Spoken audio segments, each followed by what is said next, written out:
Revenue വകുപ്പ് ഭൂമി വിട്ടുനൽകാത്തത് മൂലം ഇടുക്കി ചിന്നക്കനാലിലെ മാലിന്യ സംസ്കരണം പ്രതിസന്ധിയിൽ. ഏതാനും നാളുകൾക്ക് മുമ്പ് കുട്ടിയാന ഉൾപ്പെടെ മാലിന്യം ഭക്ഷിച്ചത് വിവാദമായതിനെ തുടർന്ന് അടിയന്തരമായി സംസ്കരണ പ്ലാന്റ് നിർമ്മിക്കാൻ കോടതി നിർദ്ദേശിച്ചു. കഴിഞ്ഞ പരിസ്ഥിതി ദിനത്തിലാണ് ചിന്നക്കനാലിലെ മാലിന്യ കൂമ്പാരത്തിൽ നിന്ന് കാട്ടാനകൾ ഭക്ഷണം തേടുന്ന ദൃശ്യങ്ങൾ പുറത്തുവന്നത്. ഹൈക്കോടതി അടിയന്തരമായി വിഷയത്തിൽ ഇടപെടുകയും തുടർ നടപടികൾക്ക് നിർദ്ദേശം നൽകുകയും ചെയ്തിരുന്നു. മാലിന്യ സംസ്കരണ പ്ലാന്റ് നിർമ്മിക്കാൻ ഗ്രാമപഞ്ചായത്ത് ഫണ്ട് വകയിരുത്തി. ഭൂമി വിട്ടു നൽകാൻ റവന്യൂ വകുപ്പിനോട് ആവശ്യപ്പെട്ടെങ്കിലും വനം വകുപ്പിന്റെ എതിർപ്പ് മൂലം പദ്ധതി ആരംഭിക്കാനായില്ല. ആന വരാനുള്ള സാഹചര്യമുള്ളതുകൊണ്ട് അത് സമ്മതിക്കില്ല എന്ന് പറഞ്ഞ് ഫോറസ്റ്റിന്റെ ഒരു തടസ്സം കൊണ്ട് മാത്രമാണ് ഇപ്പോൾ ഈ മാലിന്യ പ്ലാന്റ് ഇവിടെ ഒരു പെൻഡിങ്ങായി കിടക്കുന്നത്.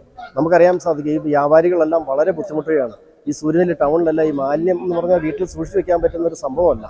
അവരും ഇത് എന്ത് ചെയ്യണമെന്ന് അറിയാൻ പാടില്ലാതെ ഡെയിലി പഞ്ചായത്തിനെ നിരന്തരം ബന്ധപ്പെട്ടുകൊണ്ടിരിക്കുകയാണ്.